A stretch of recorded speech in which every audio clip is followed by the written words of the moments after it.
നമസ്കാരം. Raf talks ഫുട്ബോളിലേക്ക് ഏവർക്കും സ്വാഗതം. സ്പാനിഷ് വമ്പന്മാരായ FC ബാഴ്സലോണ ഇന്നലെ സ്വന്തം മൈതാനത്ത് ഒരു വലിയ തോൽവിയാണ് ഏറ്റുവാങ്ങിയത്. 3-5 ഗോളുകൾക്കാണ് വിയ്യാറയൽ അവരെ പരാജയപ്പെടുത്തിയിട്ടുള്ളത്. ഇതോടുകൂടി FC ബാഴ്സലോണയുടെ പരിശീലകനായ ചാവി തന്റെ തീരുമാനം ഫുട്ബോൾ ലോകത്തെ അറിയിക്കുകയായിരുന്നു. അതായത് ഈ സീസണിന് ശേഷം FC ബാഴ്സലോണയുടെ പരിശീലക സ്ഥാനത്ത് നിന്നും താൻ പടിയിറങ്ങും എന്നുള്ള കാര്യം ചാവി തന്നെ സ്ഥിരീകരിക്കുകയായിരുന്നു. മോശം പ്രകടനത്തിന്റെ ഫലമായിക്കൊണ്ടാണ് ഇപ്പോൾ ചാവി തന്റെ ക്ലബ്ബ് വിടുന്നത്. മുൻപ് ദീർഘകാലം FC ബാഴ്സലോണയ്ക്ക് വേണ്ടി കളിച്ചിട്ടുള്ള താരമാണ് തിയാഗോ മോട്ട. നിലവിൽ ഇറ്റാലിയൻ ക്ലബ്ബായ ബോലോഗ്നയെ പരിശീലിപ്പിക്കുകയാണ് അദ്ദേഹം. ചാവിയുടെ തീരുമാനത്തിൽ തന്റെ പ്രതികരണം ഇപ്പോൾ മോട്ട അറിയിച്ചിട്ടുണ്ട്. ഏറെ ദുഃഖകരം എന്നാണ് മോട്ട പറഞ്ഞിട്ടുള്ളത്.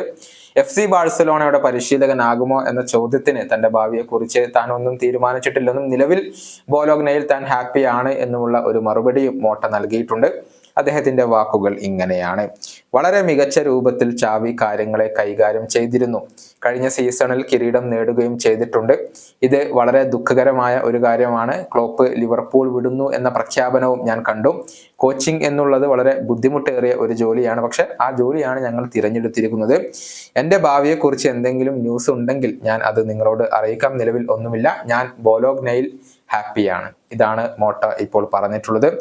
ഏതായാലും ഈ സീസണിന് ശേഷം FC ബാഴ്സലോണയുടെ പുതിയ പരിശീലകനായിക്കൊണ്ട് ആരെത്തും എന്നുള്ള കാര്യവുമായി ബന്ധപ്പെട്ട റൂമറുകൾ ഇപ്പോൾ വളരെയധികം സജീവമാണ്. ബാഴ്സയുടെ പ്രസിഡന്റായ ലാപ്പോർട്ടയ്ക്ക് യുർഗൻ ക്ലോപ്പിനെ കൊണ്ടുവരാൻ താല്പര്യമുണ്ട്. പക്ഷെ അത് ബുദ്ധിമുട്ടുള്ള ഒരു കാര്യമായിരിക്കും. എന്തെന്നാൽ ഈ വർഷം മറ്റൊരു ടീമിനെ പരിശീലിപ്പിക്കാൻ താൻ ആഗ്രഹിക്കുന്നില്ല എന്നുള്ള കാര്യം യുർഗൻ ക്ലോപ്പ് തന്നെ തുറന്നു പറഞ്ഞിരുന്നു. ഈ വീഡിയോയുടെ അവസാനിപ്പിക്കുന്നു. വീണ്ടും കാണാം.